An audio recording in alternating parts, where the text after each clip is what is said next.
This week I decided to start a new Minecraft server, and instead of starting from scratch, I decided to use a pre-configured setup. Using setups is extremely convenient for those of us who don't know how to start servers from scratch, or simply those who are just too lazy to bother. And that's me today. I'm feeling lazy and I wanted to explore what setups are available for a cheap price. So that's right, in order to do this, we need to spend a bit of money. But hopefully we're also able to make a little bit of money out of this as well to recoup our costs. So to get started, we're going to head to builtbybit.com, which was formerly known as MC Market. And this website actually has a great range of resources like plugins, builds, configurations, graphics, models, etc. But today we're going to be looking at the resources section and more specifically server setups, and we're going to be filtering by survival. Ultimately, I'd like to either build a classic survival server or a lifesteal SMP server. So let's take a look through all of these setups and see what we find. And remember, we're looking for something that's both unique and also not too simple. So after a little bit of searching, I found a few servers that interested me, two of which were survival servers and the other was a lifesteal server. But before we do move on to the next step, this is your daily reminder to subscribe to the channel if you haven't done so yet. I have made lots of server creation videos like this in the past, and if you want me to make more of them in the future, show your support by liking the video and commenting below for the YouTube algorithm. Of all the servers I did see, my favorite one was this one called Smart Survival, so I decided to buy a copy of it.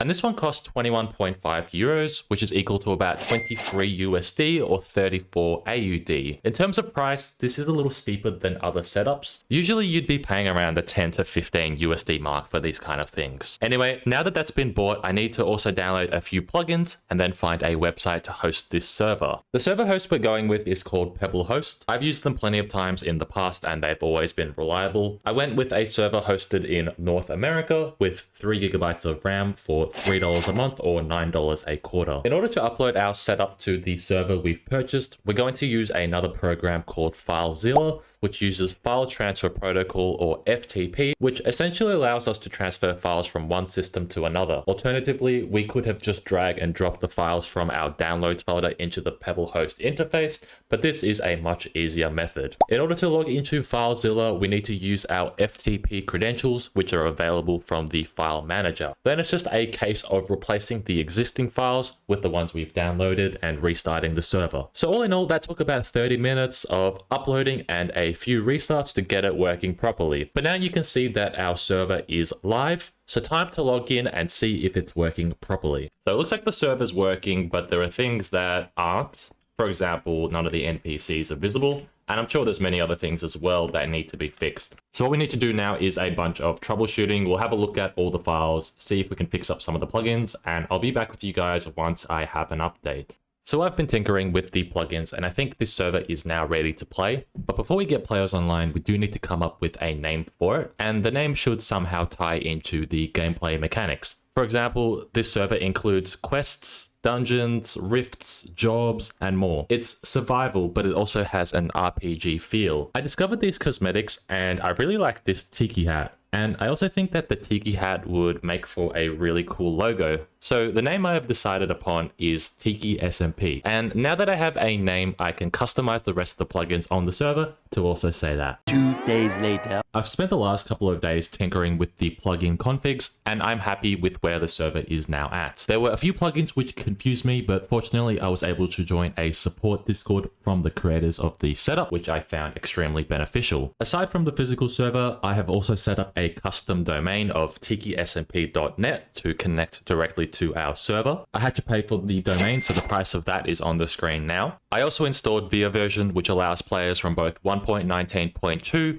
and 1.19.3 to connect. I have set up an official Discord and written up a list of features for new players to understand. And I have also set up a donor store for the server, which includes ranks, a premium battle pass, crate keys, and more. So I think the server is now in a state which can be publicly advertised. I want players to connect to it and have a good time. So now the tricky part is where I actually have to advertise this server. And we're going to do it in a number of ways. So those are through Minecraft forums, Discord, social media, and most effectively through YouTube. I'm going to be using OpenAI's ChatGPT bot to write all of my descriptions, ads, and even own video scripting. For example, for our forum post, we want to write an advertisement for a new Minecraft server called Tiki SMP. This will be on version 1.19.2 and beyond, and is the ultimate survival server. Blah, blah, blah. You can see it here. And it's created something for me. Hey everyone, I'm excited to announce the launch of Tiki SMP, blah, blah, blah. And I've just got that to be made a little bit longer, and here is my perfect forum post. With our forum post as well, we want to have a YouTube channel to back it up as well. So now let's get on to making that promotional video. So we're going to be doing this on a fresh YouTube channel with 0 subscribers. So fast forward, it's been over a month since I uploaded the Tiki SMP trailer video,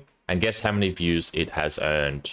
A whopping 49 views. And those 49 views have translated to only 1 person joining the Discord and about 10 people joining the server. I think these results are pretty disappointing, but to be honest, I haven't really done anything other than post that video. If I were really trying to grow a new community, I'd be a lot more active and sharing the good name of Tiki SMP in all platforms I mentioned earlier. The thing with owning Minecraft servers is that as a server owner, you do need to be engaged with your community, and I simply wasn't. Unfortunately, Minecraft server communities just aren't self-sufficient without a face, a leadership team, or without a famous YouTuber to promote it. So whilst the process of setting up a server is relatively easy, maintaining it is the hard part. Honestly, I was kind of hoping for a happier ending to anybody who currently owns a Minecraft server and wants to build a community. My advice to you is to not give up. Even if you have a community that is rooting for your demise or doesn't appreciate the efforts you put in, screw the haters and follow your passion. And whilst Tiki SMP has been a failure, I will leave the server up for a little bit if anybody watching this video wants to give it a go. Thank you all for watching this video and your support, and have a good day.